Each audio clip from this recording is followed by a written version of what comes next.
We are live. Caught me off guard. Hey, everybody. Chef Eric Eisenbud here, the Grateful Chef. Welcome once again to my kitchen, our kitchen, where every week, each and every week, almost every week, very frequently, we put on this cooking live show, and we love doing it from the heart. And I love to share what little knowledge I have about cooking.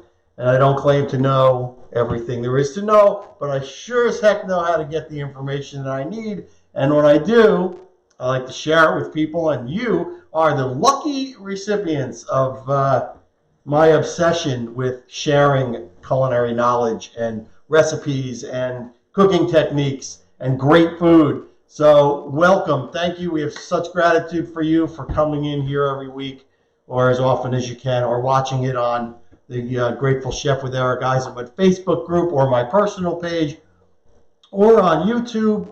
We're everywhere. Those of you who don't follow and subscribe on YouTube, please do. Also, check us out on Instagram, Grateful Chef on Instagram. You can find me there and see some photos that happen in between these shows. So, yeah, again, always happy to bring the knowledge and love of food to you. As we do. So if you're here for the first time, thank you for coming and joining us. If you've been here before, you know, those old salts have been with us since, let's see, the first show we did over a year ago was on the perfectly seared scallops. I watched it this week, and boy, have we come a long way. So, and thanks for coming along the journey with us. So today, we are doing a little pre-prep for St. Patrick's Day. It's coming up. It's 10 days, 2 weeks, something like that. So, yeah, we are going to be doing a two-part St. Patrick's Day because we're not settling for the salt bomb that you get in the supermarket. You know, we're having corned beef, and we're making it ourselves. It's very easy to do. You just need a little bit of time, and I want to encourage you to do that. You have control over the flavor. You have control over the salt. It's a beautiful thing. You have control over the meat that you buy. So let's do it. So we are doing part one today. St. Patrick's Day corned beef. Part one, the brine. We're doing the brine. It's going to brine for 5 days. Or we're going to brine it for 7. Well, we're going to brine it. I'll tell you what we're going to do. We're going to brine it until next Wednesday when we're going to cook it. So that'll be part two, cooking it. So that's really cool. I've got all my prep ready here, and I wanted to, again, just discuss real quick what this contraption is that I have absolutely fallen in love with. If you love to cook, even if you hate to cook, if you cook, you're going to want to check this thing out because it has made my life easy. I don't know if you guys remember, but all the bowls and dishes and everything I would have and pile them up, and I mean, it was insane. So what this is this is the prep deck. We have a link at the in the title of this show that is a link that you can find all about the prep deck. You can order it, and it's really cool. I totally encourage everybody. I'm telling everybody about this thing because it's so well designed. You've got all these different containers. There are graduated measurements on the side, cups and ounces, and there's these small cups. These are in tablespoons. You know, so you have up to 2.5 tablespoons worth of space. There's these small little containers here. There are the medium-sized ones. These are the large, and there's even an extra large that I didn't need today. So it also, they have all their lids with a nice little gasket, so you can prep your stuff and put the lids on, and when you're ready to cook, you can cook. There is also a cutting board, not this one that you see here. Slides under here, connects with a magnet, and flips over and acts as a cover for the prep deck. The other cool thing, onboard tools. These are really, really awesome. You have a juicer. You have this is one of my favorites. This thing will strip the leaves off of the thyme stems, or if you're doing like kale or Swiss chard, you pull them through the big one, pulls the leaves off. You've got two different kinds of peelers here. One will do julienne. One is your standard peeler. And, of course, the bottle opener. You need that, right? Also, in the onboard tools, We've got a little mandolin. And these things are great. They fit right over the container. You do it right into the container. Careful, these are sharp, very sharp. You have a grater right here for a large grate, grating mozzarella cheese. And then you also have a microplane, which is great for mincing garlic, for doing ginger. This is really sharp. This is actually the one I actually nicked my finger on. But really, really great, really easy to use. And I encourage you to click on that link and check out what the prep deck is all about, because it's really cool, and I am loving it. So let's get to what we do here on this show, not just talk. We cook. So what we're going to do is a key element in the brine for your corned beef is the pickling spice. So yeah, you can go and buy it. God knows how long it's been sitting in that little jar. If you got the spices around, why not make it yourself? So all the spices I've toasted in a dry pan, just individually. Usually, if you're making it, obviously you can put it all in the pan and toast it all together, except for the first part of the recipe for the pickling spice. So the first part of the recipe for the pickling spice is cinnamon. I want you to see how nice this looks. I'll hold it up to you. All right, so we've got cinnamon. We've got black peppercorns. We've got star anise and juniper berries. Now, the star anise and the juniper berries, those are totally optional. Again, I'm in control of what flavor I want to put in my brine, because I'm not just buying standard pickling spice. So I'm adding those two things. These are in a separate container because these need to just get not ground up, but they just need to be crushed a little bit. It'll help release the oil. So I'm dumping all of this stuff into my mortar and pestle. And if you don't have a mortar and pestle, I highly recommend it. This one I bought at IKEA. It's a nice small one. I couldn't be happier. It comes with this heavy pounder. And really, that's all I want to do. I want to pound it. I don't really want to grind it. Especially the cinnamon. You want to just break up into little pieces. Again, it's going to release the oils. The star anise also you want to break up into little pieces. Yeah, you're going to have a couple of jumpers. That's the nature of a mortar and pestle. So I'm kind of putting my hand over it as much as I can. And I really just want to pound them and get a little bit of crack on them. That's all. A little bit of crack. We're going to come in, fly over. Yep, so you can see now I've got my pieces of the cinnamon stick. The star anise is being broken up. The juniper berries are a little bit moist. They're kind of soft, so those crush real easy. And the peppercorns take a little bit more effort, but if you just kind of go in, you can hear it breaking up, and that's all you want to do. Pickling spice is chunky by nature. Again, you're not just throwing in ground spices. All the spices I'm using in here are whole spices. And these are the only ones that really need to be crushed, again, to release their oils and flavors. Okay, nice. And that's really all I'm going to do. You could do this with a frying pan if you want.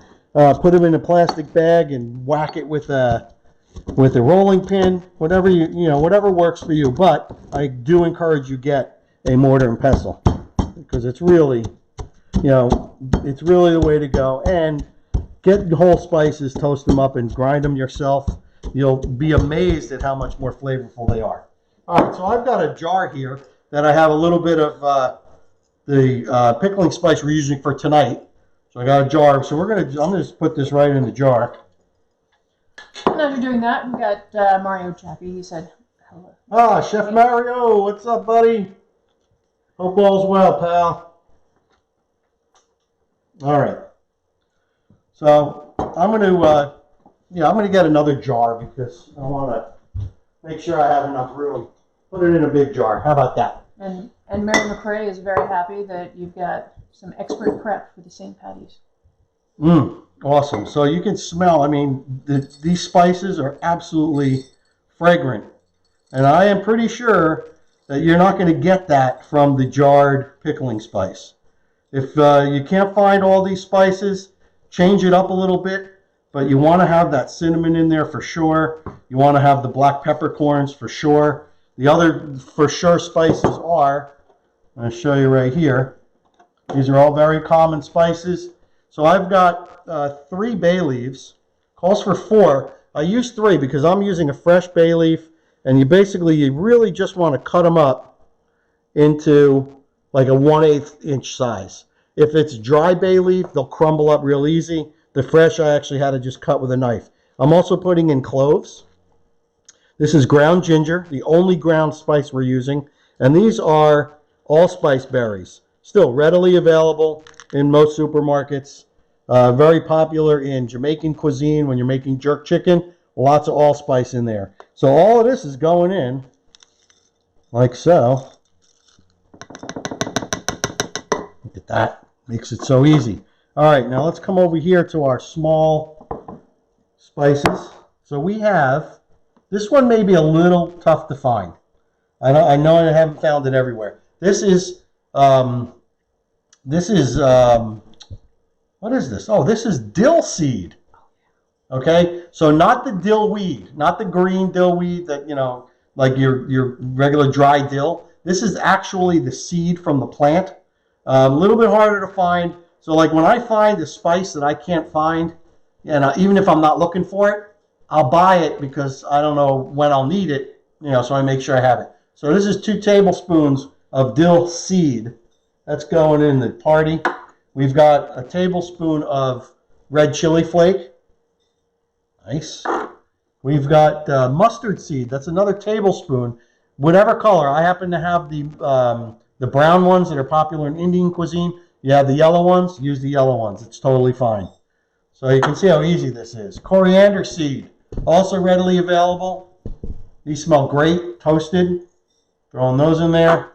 I've got celery seed, also another one that not every market has all the time. Once I find it, I buy it. So this is celery seed. We use this in lobster rolls.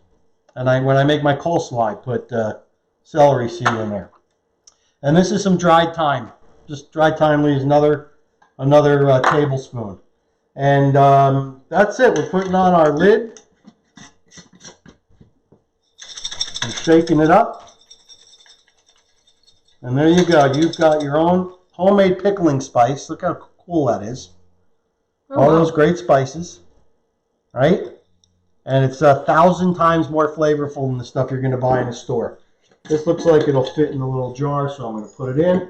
So you had commented about the salt bomb of the other one. So what makes that one so much saltier? Well, this has no salt in it. The salt component of the corned beef comes in when you make the brine. So this is just a component of the brine, key component, pickling spice. All right. So we're going to get going with the brine now. This is a real easy, no cooking, no me eating in front of you guys while you're starving after I just cooked the thing. All right, you need a nice big container. This recipe, I'll tell you that I am using is from Meathead Goldwyn. I met him at the International Sous Vide Conference, and he is like the authority on all things meat. He's got a great website, amazingribs.com, with all sorts of recipes and anecdotes, and there's not if it has to do with meat, he deals with it. So this is his recipe. It was a surprise to me. Most brine recipes, you're putting it in a pot, you're warming it up, you're melting all the sugar and all that stuff. That doesn't happen here. This is all done here. And I was also pleased he's using distilled water because unlike what we call Chateau Faucet. Is that what we're calling it? The Chateau Faucet, which is your city water out of the faucet. This is just clean. It's cleaner. There's no chlorine. There's none of that stuff in there. So it's better for it. So, all right. In with that gallon, I may have to add a little bit of Chateau Faucet, but not enough to affect what's going on here. We are going to add 5 cloves of garlic, and we are simply just going to crack them. That's all we want to do. Crack them. Just like that. A couple pieces.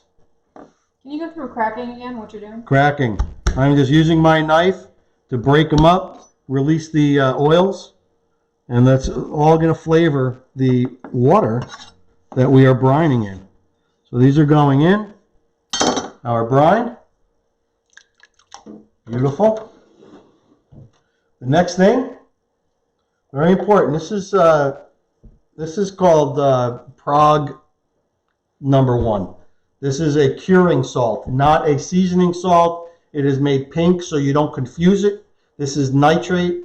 It is used in all sorts of charcuterie. Anything that is going to be held for, so we're holding this for 7 days. It'll be under refrigeration. So it's going to help ward off any, botulism or anything that could possibly happen. It's also going to turn the meat that beautiful red color that we know that corned beef has. So it's nitrates, 2 teaspoons. You got to be real careful with it. You can overuse it, and you don't want to do that. And this is available online, and I have it. It's used extensively in making charcuterie. So we're going to pour that into the water. All right. So next, we also have salt. So this is 8 ounces of Morton's kosher salt. So there's 2 kinds. There's Morton's, and there's the other brand. The red box? The red box. Red box, blue box. Morton's is the blue box. Why is there a difference? Because it's a bigger grain.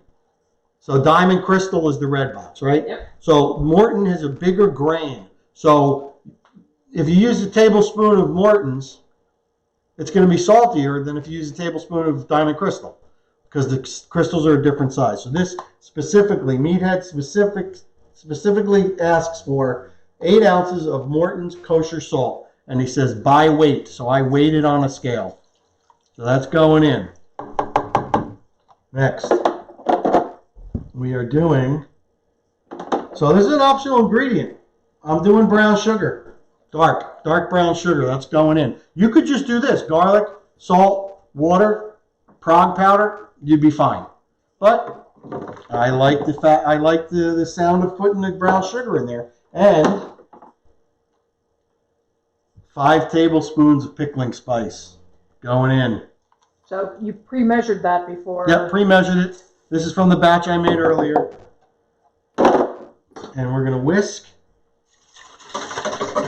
so everything's incorporated.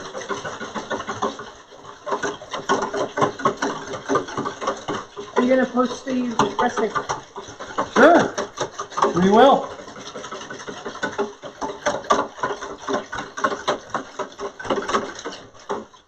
All right, well incorporated. I'm going to let that do its thing. We're going to talk about the meat. Meat. All right, guys. So, brisket. What do we know about brisket? Yes, Lynn? I was going to say, you also have Brian Monahan. He said, looking forward to seeing you in Memphis in May. Oh, bro. Yeah, unfortunately, my daughter decided she was going to actually graduate college, and it's that weekend. So I've already canceled my Airbnb that I had reserved. I am going to miss it this year. I'm so sorry. It's a bittersweet thing for me because my daughter is graduating from college. That's a good thing. But I'm not going to Memphis in May this year. Anyway. There's always next year. There's always next year. And I also see Phil Wingo out there. Hey, Phil. Look at this brisket, Phil. Nice flat. So I was talking about, what do we know about brisket? What do I know about brisket?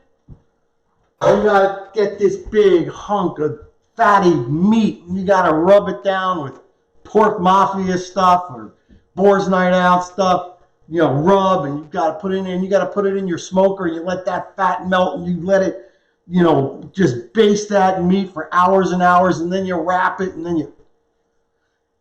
Hold on. For corned beef, you got to do the complete opposite. I had to cut every bit of fat off of this thing, because what happens is when you cook corned beef, you're actually boiling. It's a boiled meat, right? So that fat becomes really unpleasant. It's not pleasant. Sludge? Yeah, Lynn would not eat it. Let's put it that way. No. So, And plus, you know, I'm a guy that likes the point end of a brisket more than I like the flat. The best that I could find there was people are using the flat. So I went to my supermarket who had brisket. I was going to just buy the flat, $7.99 a pound. So it would have been $40 for a 5-pound flat. So fortunately, I belong to Restaurant Depot, and I was able to buy a 13-pound full brisket for $5 more, so $45. But the grocery store also said that probably next week it'll... Yeah, the grocery store said probably next week the prices would be down, but next week, ain't nobody got time for that. You know what I mean? All right, so we've got our beautiful brisket here, and look at, you can see the grain beautifully defined. I mean, this is a beautiful, beautiful cut of meat. So this is going into the pool. I love it. I did keep the point, of course. So the idea now is you want to completely submerge this in the brine, just like that. And you know what? I'm kind of liking that this brine does not require it to be heated, because then I don't have to go through the process of letting it cool before I put the meat in there. So if it floats, you can get something and I can put it in there and it'll hold it down. Maybe I'll get a plate or something. Let's see if this will work. Yeah, maybe I can just weigh it down with this, but then the lid won't go on. I'll find something to weigh this thing down. This is going right into the fridge, just like this. Every day I want to just like stir it around. I want to just make sure all those spices are doing their thing. So I'm putting it in my Cambro. You know, and I'll stir it around. It's going right into my fridge, like so. And this is where you're going to live until next Wednesday. So you can see that making your own corned beef really is not a difficult thing to do. You know, again, if you don't want to make that pickling spice, go ahead and buy it. It'll still be good. And I trust Meathead's recipes. Really cool. So go for it. I think you'll be very happy that you did, and it'll be the best corned beef sandwiches that you ever had.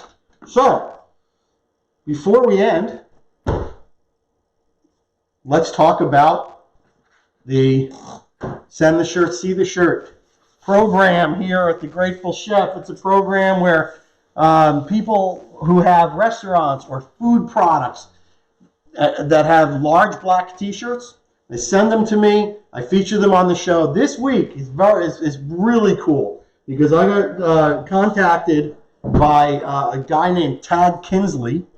And Tad Kinsley is an old buddy of mine from culinary school, which was like a blast from the past. And he sent me one of his shirts.